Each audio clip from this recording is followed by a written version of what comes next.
আসসালামু আলাইকুম। আমি খায়রুন নাহার পুতুল, প্রভাষক, মনোবিজ্ঞান বিভাগ, মোহাম্মদপুর কেন্দ্রীয় কলেজ। অনার্স তৃতীয় বর্ষের প্রিয় শিক্ষার্থীবৃন্দ, কেমন আছো তোমরা? আশা করছি শারীরিক এবং মানসিক উভয়ভাবেই সুস্থ রয়েছ এবং বাসায় থেকে নিয়মিত লেখাপড়া চালিয়ে যাচ্ছ। আজকে আমি তোমাদের মনোবিজ্ঞানের পরিসংখ্যান 2 এর ক্রুস্কাল-ওয়ালিস অঙ্কটি নিয়ে আলোচনা করব। পূর্ববর্তী ক্লাসে আমরা ম্যান হুইটনি ইউ টেস্ট অর্থাৎ ইউ টেস্টের ক্ষেত্রে আমরা দুটি নিয়মের অঙ্ক দেখিয়েছিলাম। আজকে আমরা দেখাবো ক্রুস্কাল-ওয়ালিস অঙ্কটি। তাহলে প্রথমে আমরা ক্রুস্কাল-ওয়ালিস অঙ্কটির কিছু নিয়ম জেনে নিই। আচ্ছা, প্রথমত হচ্ছে ক্রুস্কাল-ওয়ালিস একটি অপরামাত্রিক অভিক্ষা। তাহলে ক্রুস্কাল-ওয়ালিস কি? ক্রুস্কাল-ওয়ালিস হচ্ছে একটি অপরামাত্রিক অভিক্ষা। 1952 বা 1952-তে এই 1952-তে ক্রুস্কাল-ওয়ালিস এটি উদ্ভাবন করেন। তাহলে ক্রুস্কাল-ওয়ালিস 1952-তে এটি উদ্ভাবন করেন। এই ক্রুস্কাল-ওয়ালিসকে সংক্ষিপ্ত আকারে KW বা এইচ টেস্ট বলা হয়ে থাকে। সংক্ষিপ্ত আকারে ক্রুস্কাল-ওয়ালিস বা KW বা একে এইচ টেস্টও বলা হয়ে থাকে। এই ক্রুস্কাল-ওয়ালিসের উপাত্তগুলো ক্রমবোধক মাপকে পরিমাপিত হয়, কারণ যেহেতু একটি অপরামাত্রিক অভিক্ষা, সে কারণে এর উপাত্তগুলো ক্রমবোধক মাপকে পরিমাপিত হয়। ক্রুস্কালের নমুনা দলের সংখ্যা 3 বা তার চেয়ে বেশি হয়। তাহলে আমরা ম্যান হুইটনি ইউ টেস্টে কি দেখেছিলাম? দল কয়টি ছিল? 2টি। তার মানে ম্যান হুইটনি ইউ টেস্টে দল হচ্ছে 2টি। যখনই 2টির বেশি চলে যাবে তখনই সেটিকে আমরা ক্রুস্কাল-ওয়ালিস ধরতে পারবো। তাহলে ক্রুস্কাল-ওয়ালিসের ক্ষেত্রে নমুনা দলের সংখ্যা কত হবে? 3 বা তার চেয়ে বেশি। আচ্ছা, আমরা ম্যান হুইটনি ইউ টেস্ট কোন টেস্টের পরিবর্তে করব বলেছিলাম? টি টেস্টের পরিবর্তে, পরামাত্রিক টি টেস্টের পরিবর্তে ম্যান হুইটনি ইউ টেস্ট ব্যবহৃত হয়। আর এই ক্রুস্কাল টেস্ট বা এইচ টেস্টটি ব্যবহৃত হয় হচ্ছে এফ টেস্টের পরিবর্তে। পরামাত্রিক এফ টেস্টের পরিবর্তে এই ক্রুস্কাল-ওয়ালিস টেস্ট ব্যবহৃত হয়। আচ্ছা, এই ক্রুস্কাল-ওয়ালিস টেস্টের ক্ষেত্রে 2 ধরনের টেবিল ব্যবহৃত হয়। কি টেবিল? একটি হচ্ছে সি টেবিল, আরেকটি হচ্ছে ও টেবিল। তাহলে ক্রুস্কাল-ওয়ালিসের ক্ষেত্রে 2 ধরনের টেবিল ব্যবহৃত হবে। এক নাম্বার হচ্ছে ও টেবিল আর 2 নাম্বার হচ্ছে সি টেবিল। তাহলে ক্রুস্কাল-ওয়ালিসের ক্ষেত্রে কয়েক ধরনের টেবিল ব্যবহৃত হবে? 2 ধরনের টেবিল ব্যবহৃত হবে। একটি হচ্ছে ও টেবিল আর আরেকটি হচ্ছে সি টেবিল। তাহলে আমরা এখন দেখি ও টেবিল কখন ব্যবহৃত হবে।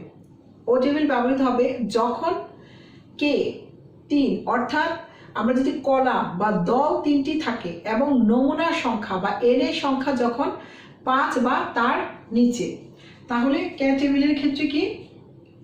ও টেবিলের ক্ষেত্রে ব্যবহৃত হবে হচ্ছে কে থাকবে 3, মানে দল থাকবে 3টি, আর নমুনা বা এন, নমুনার সংখ্যা 5 বা তার কম, মানে 5-এর বেশি যাবে না। অর্থাৎ দল বা কলামের সংখ্যা থাকবে 3টি এবং এন এর সংখ্যা 5 বা তার চেয়ে কম, তখন আমরা ও টেবিল ব্যবহার করব। তাহলে ও টেবিল কখন আমরা ইউজ করব? ও টেবিল ব্যবহার করব হচ্ছে যখন কলাম বা দল 3টি থাকবে এবং নমুনার সংখ্যা 5 বা তার নিচে থাকবে।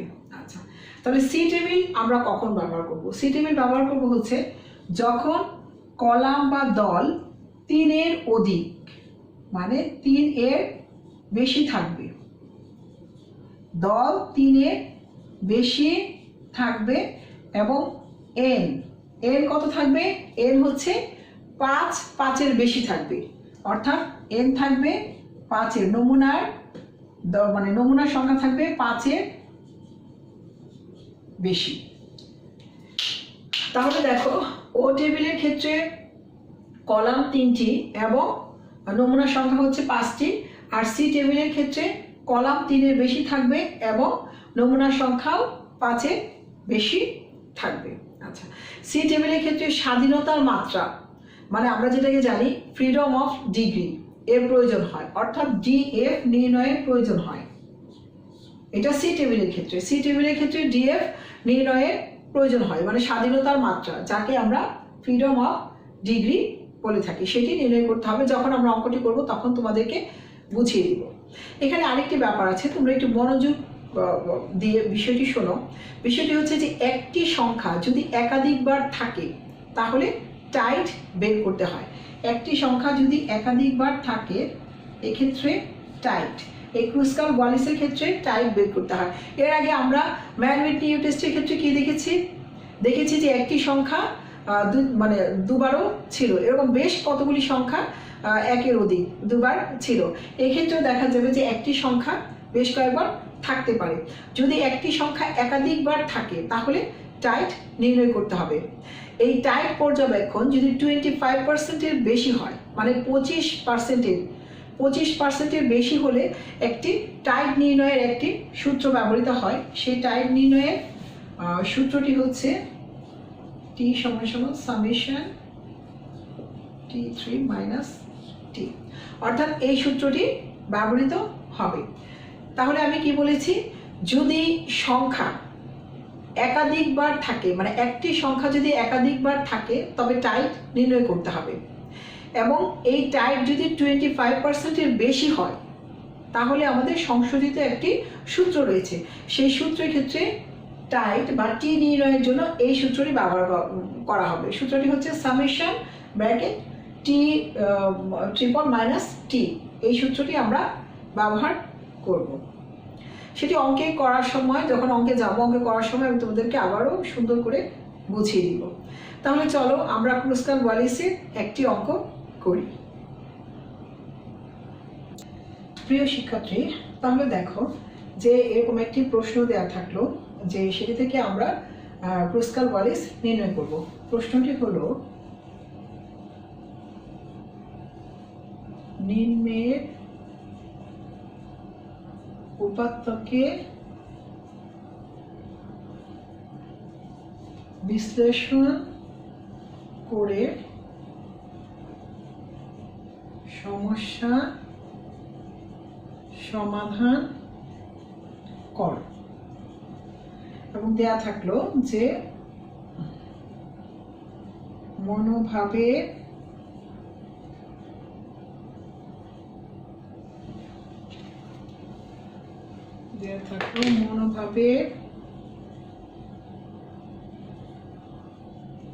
সাফল্যাঙ্ক। বৃদ্ধ, মধ্য বয়স এবং যুবক। তাহলে দেখো তো এখানে আমাদের দল কয়টা হলো? 3টা দল, 3-এর বেশি কিন্তু নয়। আচ্ছা, আমি আবার পূর্বে বলেছিলাম যে আমরা এই যখন সংখ্যাগুলি বসাবো, সংখ্যাগুলি আমরা ইংলিশে বসাবো আমাদের অঙ্ক করার সুবিধার্থে। আচ্ছা, তাহলে বৃদ্ধির ক্ষেত্রে কত থাকলো? 4, 8, 5, 6, 7। এবং মধ্যবয়স্ক হচ্ছে 10, 9, 9, 12। এবং যুবকের হচ্ছে 15, 13, 16। তাহলে দেখো প্রশ্নটা কি? প্রশ্নটা হলো যে নিম্নের উপাত্ত বিশ্লেষণ করে সমস্যার সমাধান করো। মনোভাবের সাফল্যাঙ্ক দেওয়া আছে, বৃদ্ধ বয়স, মধ্য বয়স, যুবক বয়স। তাহলে আমরা এখানে কি টেবিল ব্যবহার করব প্রথমে আমরা সেটা দেখে নিই। আমাদের টেবিল কি বলতো? ও টেবিল না সি টেবিল ব্যবহৃত হবে? এই ক্ষেত্রে দেখো আমাদের দল কয়টা আছে? কে কয়টা আছে? এখানে দল বা আমরা যদি সেটাকে কলাম বলি, কয়টা আছে? দল বা কলাম কে আছে? 3টা। ঠিক আছে, এখানে কে হচ্ছে 3টা, মানে কলাম হচ্ছে 3টা। আর এন সংখ্যা মানে নমুনার সংখ্যা কয়টা আছে দেখো তো। এক দলে 5-এর অধিক আছে কিনা? 1, 2, 3, 4, 5। এখানে 5, 1, 2, 3, 4, এখানে 4টা, এখানে 3টা, তার মানে 5-এর অধিক নেই। তাহলে এন হচ্ছে 5। যখন কে হবে 3 এবং এন হবে 5, অর্থাৎ যখন দল হবে 3 এবং নমুনা সংখ্যা 5 বা 5-এর নিচে থাকবে, তখন আমরা কোন টেবিল ব্যবহার করব? ও টেবিল ব্যবহার করব। ঠিক আছে, তাহলে এখন আমরা ও টেবিল ব্যবহারের নিয়মটি করব। তো আমি আশা করছি তোমরা অঙ্কটা তুলে নিয়েছ। আচ্ছা, আমরা এখন পরবর্তী ধাপে যাই। তোমাদের ধাপগুলিকে মনে আছে? তোমরা কি অঙ্ক করো বাসায়? যে অঙ্কগুলি বাড়ির কাজ দেই সেগুলি করবে। দেখো, যত প্র্যাকটিস করবে ততই তোমরা অঙ্ক ভালো করে পারবে। প্র্যাকটিস না করলে অঙ্ক কখনোই পারবে না। মনে হবে যে না, পরীক্ষার আগের দিন আমি দেখে নিলেই পারবো। আসলে তা নয়। অঙ্ক যে যতবার করবে তার দক্ষতা তত বাড়বে এবং সে তত সহজে অঙ্কটি বুঝতে পারবে এবং করতে পারবে। আচ্ছা, এখন আমরা ধাপ নির্ণয়ের ক্ষেত্রে প্রথম ধাপে আমরা কি বলেছিলাম? স্টেপ 1 প্রকল্প নির্ধারণ। মনে আছে তোমাদের? স্টেপ 1 হচ্ছে কি? প্রকল্প নির্ধারণ। প্রকল্প নির্ধারণ। আমরা প্রকল্প নির্ধারণের ক্ষেত্রে আমরা কি করেছিলাম? Determining hypothesis. ডিটারমাইনিং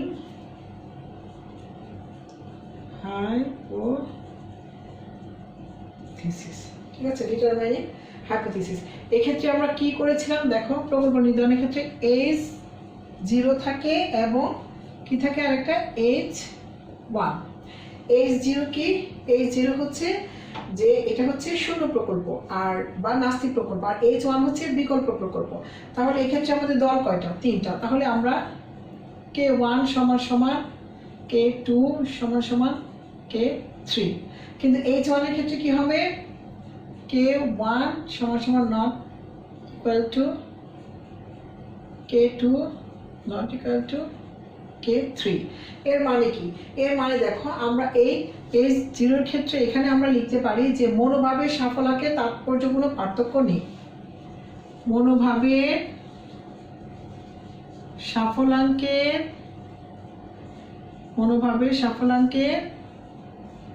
তাৎপর্যপূর্ণ পার্থক্য নেই। এই অংশগুলি পরীক্ষার খাতায় বা অঙ্ক করার সময় এটা লিখে দিবে। আচ্ছা, আর এখানে তাহলে কি লিখবো? যে মনোভাবের সাফল্যাঙ্কের তাৎপর্যপূর্ণ পার্থক্য আছে। আমি লিখছি না, লিখে দিচ্ছি আছে।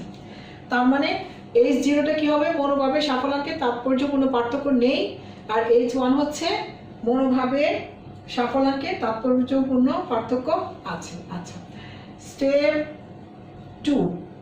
2টা কি ছিল? মনে আছে? পরিসংখ্যানিক যাচাই। 2 হচ্ছে পরিসংখ্যানিক যাচাই। পরিসংখ্যানিক যাচাইটা কি ছিল? Statistical test. স্ট্যাটিস্টিক্যাল টেস্টটা কি? দেখো, এটা হচ্ছে এখানে 3টি স্বাধীন নমুনা দল আছে। অঙ্কটা আগে ছিল, দেখো সেই অঙ্কটার ক্ষেত্রে তোমরা দেখে নাও। 3টি কি স্বাধীন নমুনা দল আছে এবং যেগুলি কি আকারে ছোট, আবার উপাত্ত ক্রমবোধক মাপকে পরিমাপিত। তাই উপাত্ত বিশ্লেষণের জন্য ক্রুস্কাল ওয়ালিস ব্যবহার করব। তাহলে এটা তোমরা একটু লিখে নাও। আমি আবার বলছি যে পরিসংখ্যানিক যাচাই বা স্ট্যাটিস্টিক্যাল টেস্টটা কি হবে? এখানে 3টি স্বাধীন নমুনা দল আছে যেগুলো আকারে ছোট, আবার উপাত্ত ক্রমবোধক মাপকে পরিমাপিত। তাই উপাত্ত বিশ্লেষণের জন্য ক্রুস্কাল ওয়ালিস যাচাই করা হলো। তাহলে পরিসংখ্যানিক যাচাই কি আমরা ক্রুস্কাল ওয়ালিস ব্যবহার করছি সেটা লিখব। আচ্ছা, এখন যাও স্টেপ 3। স্টেপ 3তে কি ছিল? যথার্থতার মাত্রা। যথার্থতার মাত্রা আমরাকে যেটা বলবো সিগনিফিকেন্স লেভেল। সিগনিফিকেন্স লেভেলটা কি? দেখো, এখানে প্রশ্নে যদি দেয়া থাকে কিন্তু এখানে প্রশ্নে দেয়া নেই, ধরে নিতে হবে। তাহলে এখানে আমরা ধরে নেই আলফা সমান সমান কি 5% ধরে করি। 5% ধরে করলে আমাদের কি হবে? দেখো তো কি 0.05। আগের অঙ্কে আমি আলফা এই 0.05 তোমাদেরকে বুঝিয়ে দিয়েছিলাম। আচ্ছা, এখানে দেখো এবং কি এর মান কত? এর মান হচ্ছে 5। N2 হচ্ছে 4, N3 মানে হচ্ছে 3। মনে আছে দল যে তিনটা নিয়েছিলাম, দল তিনটা কি নিয়েছিলাম আমাদের? বৃদ্ধ, মধ্যবয়স্ক এবং যুবক। তাহলে বৃদ্ধের দলটাকে আমরা N1 দেবো। N1 কত? 5। আর মধ্যবয়স্কটা হচ্ছে N2, 4টা মানে সংখ্যা ছিল, এবং যুবক N3, মানে এখানে নমুনার সংখ্যা ছিল হচ্ছে 3 জন, তাহলে এখানে হচ্ছে 3। আচ্ছা, এই আর তাহলে টোটাল N সংখ্যা কত? এখানে টোটাল N হচ্ছে কত দেখো, N হচ্ছে এই যে সবগুলি N এর মোট সংখ্যা, তাহলে 5, 4 আর 3, তাহলে 5 আর 4 কত? 9, 9 আর 2 কত? 9 আর 3 কত? 9 আর 3 হচ্ছে 12, তাহলে N হচ্ছে 12। আর কে বা কলাম বা দল কয়টা ছিল আমার এখানে? 3। এই তাহলে স্টেপ 3 তে আমরা কি করব দেখো, যথার্থতার মাত্রা বা সিগনিফিকেন্স লেভেলের ক্ষেত্রে আলফা 5% ধরে, মানে 0.05, অর্থাৎ আমরা 100 ভাগের ভেতরে 5 ভাগ ভুল এবং বাকি 95 ভাগ সঠিক হওয়ার সম্ভাবনা ধরে অঙ্কটা করব। তারপর এখানে N1 দল, প্রথম দলে কত ছিল? 5 জন, দ্বিতীয় দলে নমুনা সংখ্যা 4 জন, তৃতীয় দলে হচ্ছে 3 জন, তাহলে টোটাল সংখ্যা কত ছিল? টোটাল সাফল্যাঙ্গের সংখ্যা ছিল 12। আচ্ছা, তারপর কে দল কয়টা ছিল? দল ছিল 3টা। এই হচ্ছে যথাযথতার মাত্রা। আচ্ছা, এরপরে হচ্ছে নমুনায়ন বিন্যাস। আমি একটু মুছে দিই।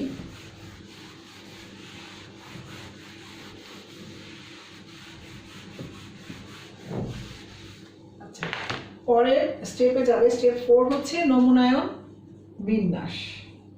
স্টেপ 4, যেটাকে আমরা বলবো নমুনায়ন বিন্যাস বা স্যাম্পলিং ডিস্ট্রিবিউশন।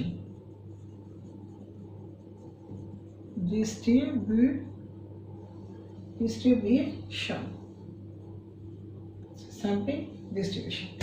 আচ্ছা, এখন দেখো এই স্টেপ 4 নমুনায়ন বিন্যাসের স্যাম্পলিং ডিস্ট্রিবিউশনটা কি হবে? তাহলে এক্ষেত্রে দেখো, এখানে লিখতে হবে যে এখানে 3টি ক্ষুদ্র স্বাধীন দল থেকে উপাত্ত সংগ্রহ করা হয়। এখানে কয়টি দল থেকে? এখানে লিখতে হবে নমুনায়ন বিন্যাসের ক্ষেত্রে এখানে 3টি ক্ষুদ্র স্বাধীন দল থেকে উপাত্ত সংগ্রহ করা হয়, যাদের প্রতিটি দলে নমুনার সংখ্যা 5-এর কম, এবং ক্রুস্কাল ওয়ালিস যাচাইয়ের যথার্থতার মাত্রা পরীক্ষার জন্য ও টেবিল ব্যবহার করা হবে। তার মানে নমুনায়ন বিন্যাসের ক্ষেত্রে কি? নমুনায়ন বিন্যাসের ক্ষেত্রে আমাদের দল কত হচ্ছে? এখানে দলটা হচ্ছে 3, এবং কি নমুনার সংখ্যা, যে আমরা যে নমুনাটা নিয়েছি সেই নমুনার সংখ্যা Nটা বর্ণটিকে প্রত্যেকটা দলে 5 বা তার চেয়ে নিচে রয়েছে। তাহলে এক্ষেত্রে আমরা কোন টেবিল ব্যবহার করব? ও টেবিল ব্যবহার করব। এই অংশগুলি আমরা কথায় এখানে লিখে দিব। তাহলে কি লিখবো? যে এখানে 3টি ক্ষুদ্র স্বাধীন দল থেকে উপাত্ত সংগ্রহ করা হয়, যাদের প্রতিটি দলে নমুনার সংখ্যা 5 এর কম হয়, ক্রুস্কাল ওয়ালিস যাচাইয়ের যথার্থতা পরীক্ষার জন্য টেবিল ও ব্যবহার করা হলো।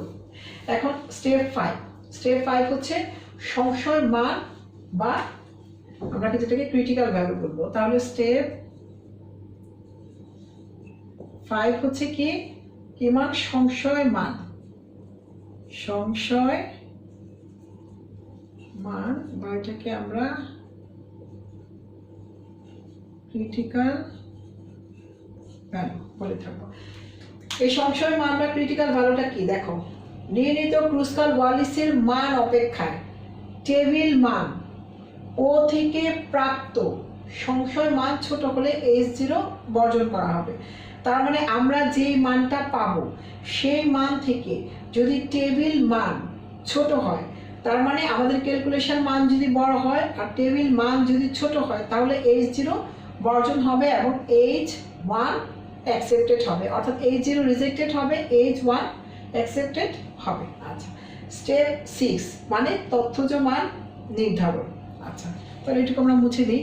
এখন আমরা স্টেপ 6-এ চলে যাই। স্টেপ 6 স্টেপগুলি কিন্তু তোমাদের মনে রাখতে হবে। স্টেপ 6 এটা কি হচ্ছে? তথ্যজ মান নির্ধারণ। তথ্যজ মান নির্ধারণ, যেটাকে ডিটারমাইনিং টেবিল ভ্যালু,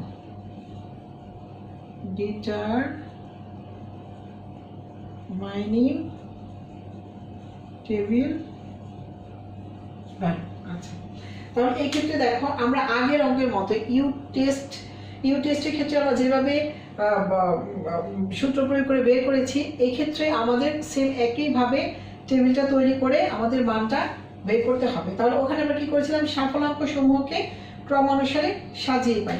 তাহলে অনুরূপ ইউ টেস্টের মতো সাফল্যাঙ্কগুলোকে যদি ক্রমানুসারে সাজাতে যাই, তাহলে আমাদের একটা টেবিলের মতো তৈরি করতে হবে। আমি টেবিলটা তৈরি করে দিচ্ছি তোমাদের, দেখো দেখাচ্ছি, একটা টেবিল আমরা তৈরি করে দিলাম। আচ্ছা, এক্ষেত্রে তিনটা গড় নিলাম। এখানে প্রথমে এখানে যেটা যাবে সেটা হচ্ছে প্রথমে কি ক্রমিক মান বা সিরিয়াল নং, যেটাকে আমরা SL লিখতে পারি। এরপরে হচ্ছে স্কোর, তারপরে হচ্ছে স্কোর, আর পরেরটা হচ্ছে র্যাঙ্ক। আমরা র্যাঙ্ক নির্ণয় করব। আচ্ছা, তাহলে এক্ষেত্রে দেখো আমাদের টোটাল সংখ্যা কয়টা ছিল? টোটাল সংখ্যা ছিল, আমরা n বের করেছিলাম কত? আগে লিখেছ 12। আচ্ছা, তাহলে এখানে আমরা 12টা ঘর করে নিই। 1 2 3 4 5 6 7 8 9 10 11 12। আচ্ছা, এই 12টা ঘর আমরা করে নিলাম এবং এই 12টা ঘরকে আমরা কি ক্রমিক মান দিয়ে দিই। তাহলে এটা কি 1 2 3 4 5 6 7 8 9 10 11 12। আচ্ছা, এই 12র ক্ষেত্রে প্রথমেই আমরা যেভাবে স্কোরটা নির্ণয় করেছিলাম, কি প্রথমে দেখো স্কোর নির্ণয়ের ক্ষেত্রে সবচেয়ে ছোট সংখ্যা গিয়েছিল আগে, তাহলে কত? 4। তারপরে হচ্ছে 5, এটা প্রশ্নে দেওয়া আছে, প্রশ্ন থেকে বের করতে হবে। 5 6, তারপরে হচ্ছে 7, তারপরে হচ্ছে 8। এক্ষেত্রে দেখো 9 সংখ্যাটি কিন্তু দুবার দেওয়া আছে। এখানে 9 সংখ্যাটি কতবার? দুবার দেওয়া আছে, পরপর দুবার 9 দেওয়া আছে। আচ্ছা, ঠিক আছে। তারপরে হচ্ছে 10, তারপরে 12, তারপরে সংখ্যা 13, তারপরে 15 এবং পরের সংখ্যা হচ্ছে 16। তাহলে দেখো এক্ষেত্রে আমরা স্কোর কি পেলাম? 4 5 6 7 8 9 2 বার 10 12 13 15 16। তাহলে আমরা যদি র্যাঙ্ক তৈরি করি তাহলে কিভাবে করব? 1 2 3 4 5।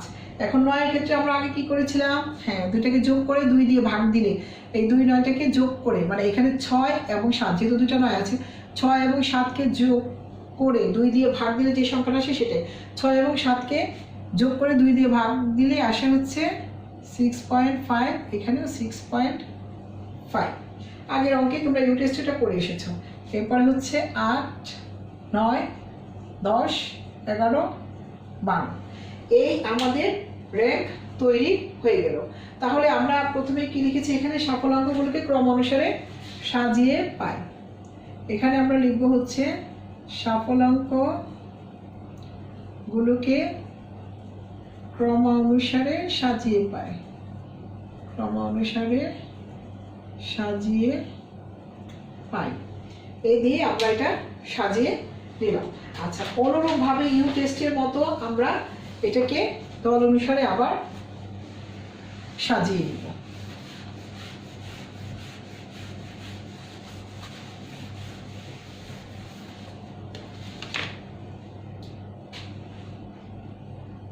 দল অনুসারে আমরা সাজিয়ে দিব। তাহলে প্রথমে দেখো এখানে দল আমরা 3টা দল করে নিলাম। প্রথমে আমরা দল 3টাতে ভাগ করে নেব, কারণ আমাদের দল 3টা ছিল। প্রথম দলে কি ছিল? বৃদ্ধ, আচ্ছা, তারপরে ছিল মধ্যবয়স, কি মিডল এইজটা ছিল।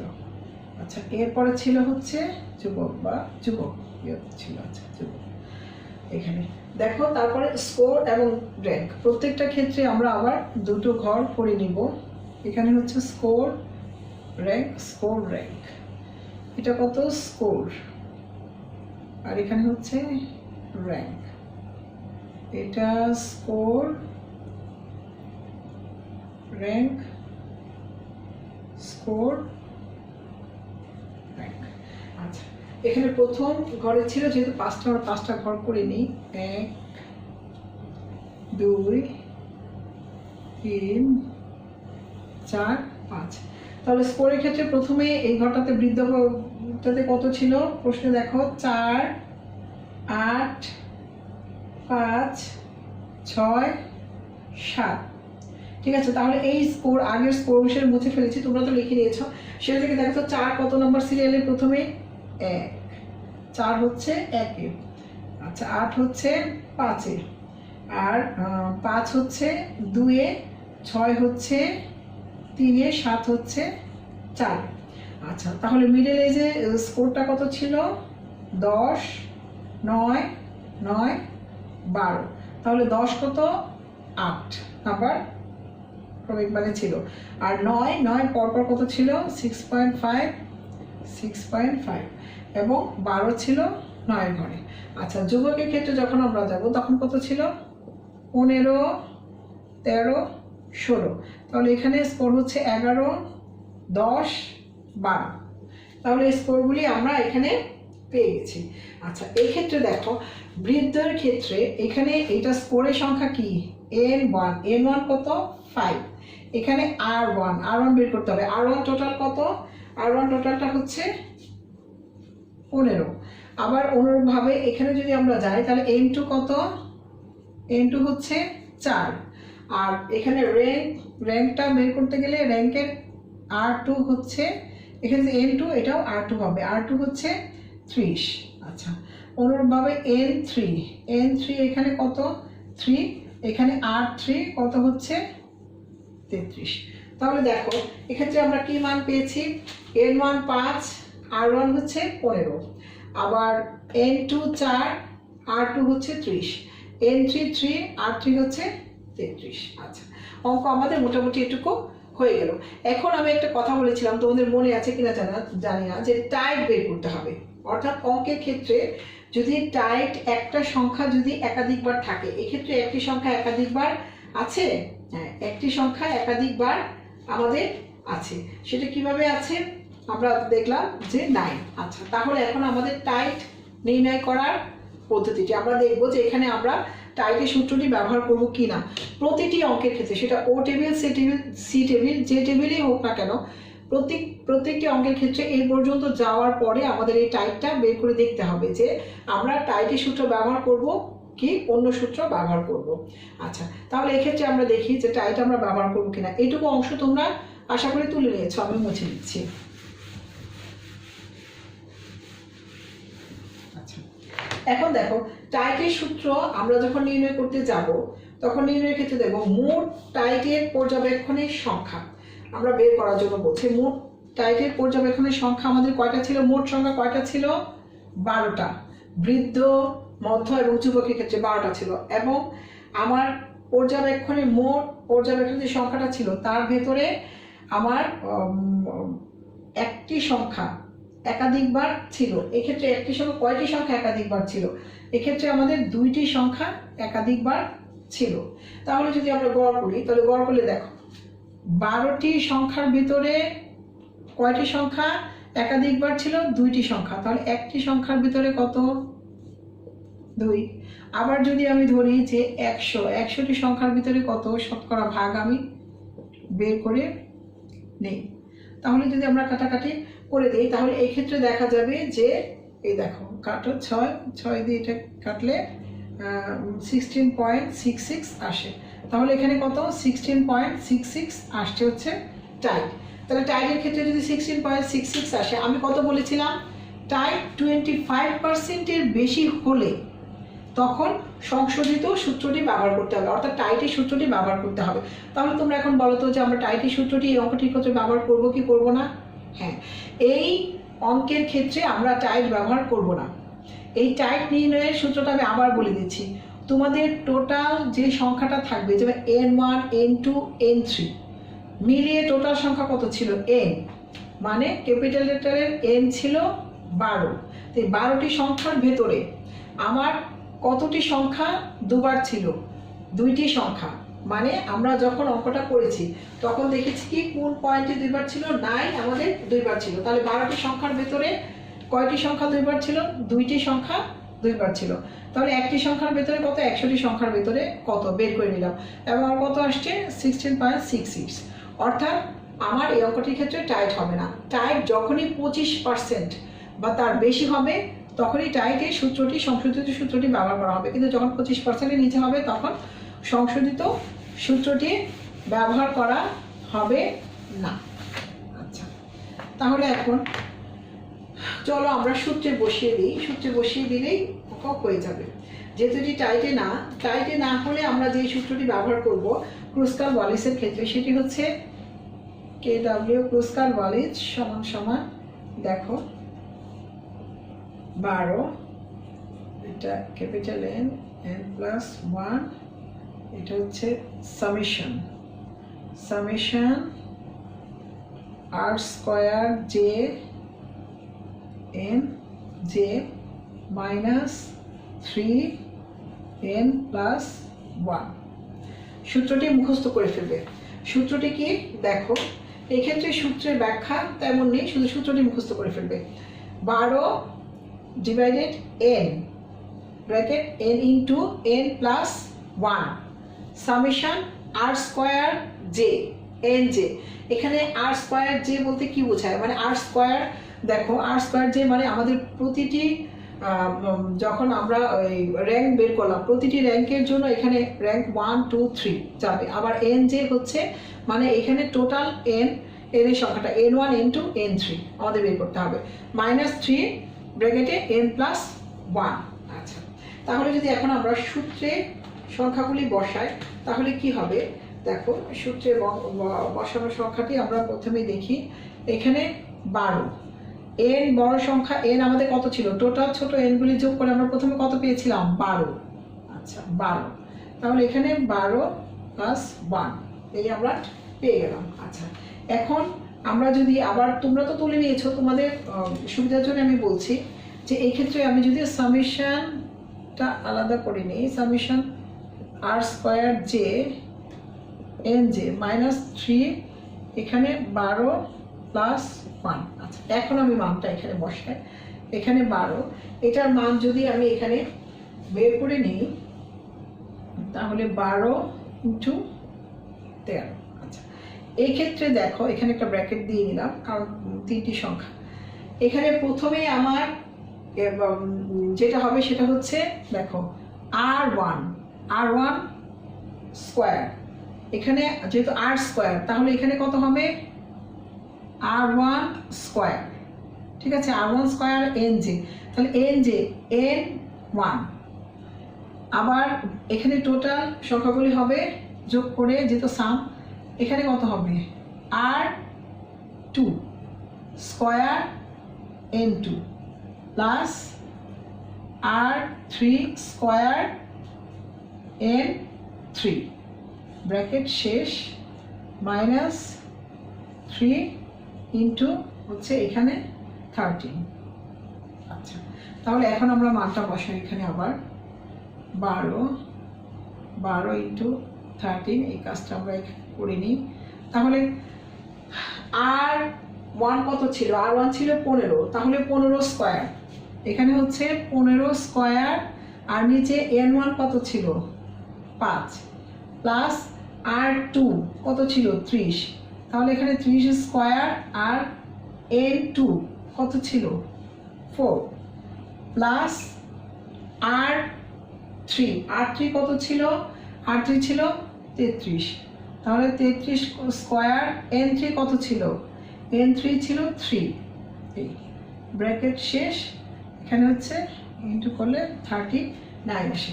তাহলে এখন দেখো এই 12 দিয়ে 13 ইন্টু 12 যে সংখ্যাটা হবে সেই সংখ্যাটা দিয়ে যদি আমরা 12কে ভাগ করি তাহলে সংখ্যা আসছে 0. তোমরা ক্যালকুলেটর দিয়ে করে নিও, আমি এটা শুধু দেখিয়ে দিচ্ছি। এটা। আর এখানে যদি আমরা স্কোয়ার করি, স্কোয়ার করে ডিভাইডেড করলে এটা আসবে হচ্ছে, মানে 15কে স্কোয়ার করে 5 দিয়ে ভাগ করা, তাহলে আসবে 45। আবার 30কে স্কোয়ার করে 4 দিয়ে ভাগ করা, তাহলে আসে 225।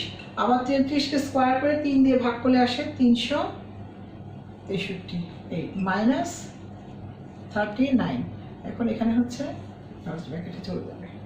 আচ্ছা, তাহলে দেখো এই দুটো আমি ইনটু করব, ইনটু করে একটা মাইনাস করবো। তাহলে কীভাবে করবো? এই যে 0.077, আর এখানে হচ্ছে ইনটু এই সবগুলি সংখ্যা যোগ করার পর এখানে আসবে হচ্ছে 633, আমি আবার বলছি ঠিক করে দিই, 633 মাইনাস 39। আচ্ছা, তাহলে এই ক্যালকুলেশনে এখান থেকে ইনটু করে আসবে হচ্ছে 48.74 মাইনাস 39 সমান সমান আসছে হচ্ছে 9.47। তাহলে ক্রুস্কাল ওয়ালিসের আমরা সংখ্যা কত পেলাম? 9.47। তোমরা কি এইটুকু অংশ বুঝতে পেরেছো যে ক্রুস্কাল ওয়ালিসটা আমরা কিভাবে পেলাম? এটা হচ্ছে ক্যালকুলেশন করে আমার যে মানটা আমি পেয়েছি সেই মানটা হচ্ছে 9.47।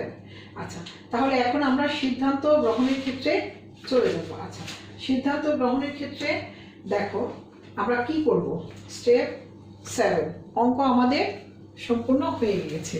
আচ্ছা, এটা ছিল স্টেপ 6 এর ক্ষেত্রে আমরা অঙ্কটা করেছি। এখন স্টেপ 7 দেখো, স্টেপ 7-এ কি হচ্ছে? সিদ্ধান্ত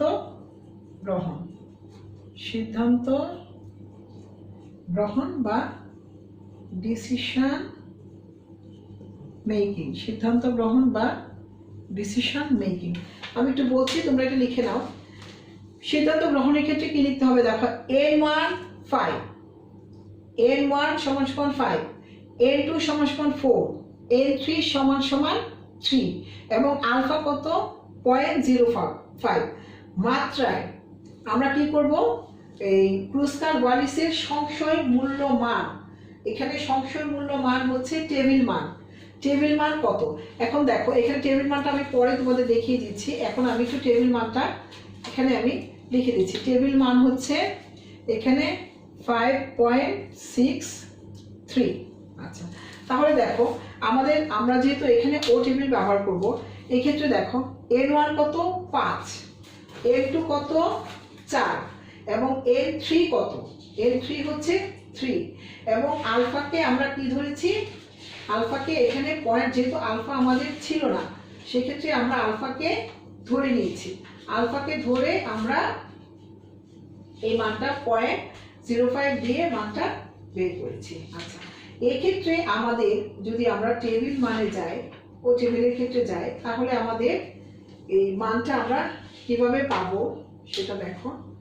মানটা হচ্ছে, আচ্ছা, কার্বর্গের টেবিল, এখানে আমরা টেবিল মান দেখে পেয়েছি হচ্ছে 5.63 এবং আমাদের ক্যালকুলেশন মানটা কি ছিল? এখানে ক্যালকুলেশন মান কত পেয়েছি? দেখো, ক্যালকুলেশন মান আমি ক্যালকুলেশন মান হচ্ছে আমাদের 9.74। ক্যালকুলেশন মান কত? 9.74। তাহলে এখানে টেবিল মানটা কত হচ্ছে? টেবিল মানটা হচ্ছে আমাদের 5.63। এখন তোমাদেরকে আমি একটু বলে নিচ্ছি, আবার এখানে একটু দেখাচ্ছি। দেখো, n1 আমাদের কত ছিল? 5, n2 কত ছিল? 4, n3 কত ছিল? 3, আলফা কত ছিল? 0.05 এবং টেবিল আমরা কি টেবিল ব্যবহার করব? ও টেবিল। তাহলে ও টেবিলের ক্ষেত্রে এই 5.63 মানটা যে আমাদের এসেছে, সেটা কিভাবে এসেছে আমরা সেই মানটা এখন তোমাদেরকে দেখাবো। ঠিক আছে, তাহলে তোমরা দেখো, এই যে টেবিল মান, তোমরা কি দেখতে পাচ্ছ? এখানে এই যে টেবিল মান, দেখো টেবিল মানের ক্ষেত্রে এটা হচ্ছে ও টেবিলটা কি দেখতে পাচ্ছ? আচ্ছা, এখন দেখো এখানে মান n1, n2 এবং n3 এবং আমাদের আলফার মান 0.05। দেখো আলফার মান এখানে দেয়া আছে, তাহলে আলফার মান হচ্ছে 0.05 এই মানটা, আর টেবিল মান হচ্ছে n1 n2 n3। n1 আমাদের কত ছিল? n1 ছিল 5, তাহলে আমরা 5-এর ঘরে চলে যাই। n1 কত ছিল? 4, তাহলে n1 যদি 4 হয় তাহলে 5-এর ঘর থেকে দেখো এই যে 5, এই যে 4 এসেছে। আচ্ছা, এটা গেলাম 4। এখন n3 আমাদের কত? দেখো এই যে n1 5, n2 4 এবং n3 হচ্ছে 3। দেখো এই যে দেখতে পাচ্ছ কি না ঠিক বুঝতে পারছি না। 5 4 3, ঠিক আছে, 5 4 3 এবং আলফার মান হচ্ছে দেখো 0.05, এই যে উপরে 0.05-এর এই ঘরটিতে যাও, তাহলে এখানে কত হবে? দেখো এখানে মান দেওয়া আছে 5.63, ঠিক আছে। তাহলে দেখো এই যে এখানে ও টেবিলে আমরা গেলাম, আলফার মান এই যে 0.05-এ গেলাম, এখানে n1 n2 n3, n1-এর ক্ষেত্রে এই যে 5-এ এখানে চলে গেলাম, এখানে আবার 4, এখানে আবার 3। দেখো এই যে 5 3 4 এই ঘরটিতে 5 3 4 এই ঘরটির বরাবর যদি আমরা আলফা যাই তাহলে 5.63 এই হচ্ছে টেবিল। আচ্ছা, ঠিক আছে। তাহলে এখন সিদ্ধান্তের ক্ষেত্রে বলো তো কী সিদ্ধান্ত হবে? আমরা কি বলেছিলাম? আমরা বলেছিলাম যদি ক্যালকুলেশন মান বড় হয় টেবিল মানের চেয়ে, তাহলে আমাদের H0 রিজেক্টেড হবে। তাহলে আমাদের ক্যালকুলেশন মান কত আসছে? 9.74 এবং আমাদের টেবিল মান কত আসছে? এই ক্ষেত্রে টেবিল মান আসছে 5.63। তাহলে আমাদের ক্যালকুলেশন মানটা কি? বড় টেবিল মানের চেয়ে, তাহলে কি হবে? H0 কি? রিজেক্টেড, অর্থাৎ H0 হবে বাতিল এবং H1 হবে গ্রহণীয়, ঠিক আছে। H0 হচ্ছে বাতিল এবং H1 হচ্ছে গ্রহণীয়। তাহলে এই ক্ষেত্রে আমরা কি বলতে পারি? প্রথমে আমরা দেখো H0 এবং H1 এর ক্ষেত্রে যেটা লিখেছিলাম তখন কি বলতে পারি? তিনটি গ্রুপের সদস্যদের মধ্যে মনোভাবের পার্থক্য রয়েছে। যেহেতু H0 বাতিল, H1 গ্রহণীয়, তাহলে তিনটি দলের ভিতরে আমাদের কি সদস্যদের মধ্যে মনোভাবের পার্থক্য রয়েছে। আশা করি তোমরা অঙ্কটি বুঝতে পেরেছো এবং টেবিল মানও বুঝতে পেরেছো। আচ্ছা, এখন আমি তোমাদের ক্ষেত্রে একটি অঙ্ক বাড়ির কাজ দিয়ে দিব, সেই অঙ্কটি তোমরা করে আমাকে দেখাবে। আচ্ছা, বাড়ির কাজের অঙ্ক দেখো। নিম্নে তিনটি দল মানে 3 দল শিক্ষকের মনোভাবের সাফল্যাঙ্ক যাচাই করো। তাহলে এখানে আমরা শুধু নিম্নে 3 দল শিক্ষকের মনোভাবের সাফল্যাঙ্ক যাচাই করো। এটি দল